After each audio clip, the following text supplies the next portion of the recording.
तहे दिल से मैं बहुत खुश हूँ, क्योंकि हम पहली बार आए हैं जो महाराजा के जन्मदिन के दिन में। तो आज महाराजा को हम ले जा रहे हैं अपने दिल से।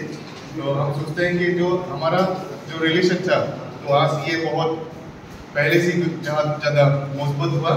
तो मैं समझता हूँ तो हम राजा को लेकर जैसे किया, तो हमारा भी एक राजा था एक जमाना में, लेकिन समय के बदलाव के साथ साथ हमारा भी सब वैसा बदल हो गया। तो हम तो अगर इतिहास को देखें तो वो अभी तक बरकरार है। तो जगता जिगता जैसा टूटा हुआ जो दीमापुर से लेकर हम पता नहीं कहाँ से वो हिमालय के सामने हमें चला गया। तो आज फिर तो त्रिपुरा में आके आप लोगों ने जो हमको प्यार दिया, तो ये आपके धन्यवाद पात्र है। और विद्या के सभी तरफ से मैं आप लोगों को बहुत बहुत धन्यवाद देता हूँ। और ये जो हमको जो संबंध रखने का जो आप लोगों ने हमको सुविधाएं दी है, तो इसके लिए भी फिर से तहे दिल से मैं धन्यवाद देता हूँ।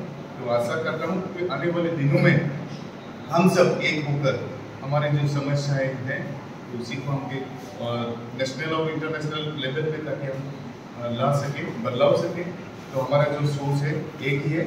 तो मैं ज़्यादा बोलना भी नहीं चाहूँगा। तो आप लोगों ने जो हमको तोहफा दिया तो इसके लिए बहुत बहुत धन्यवाद देके हमारा जो ये कार्यक्रम आज से शुरू हुआ है, तो आने वाले दिनों में मैं सोचता हूँ, मैं मानता हूँ कि ये बहुत मजबूत होगा। और ये हमारा आज से क्या बोलेगा उसको, ये चिन्ह रहेगा। तो ये चिन्ह हमारे लिए बहुत मायने रखते हैं। तो इसी के साथ दो शब्द यही।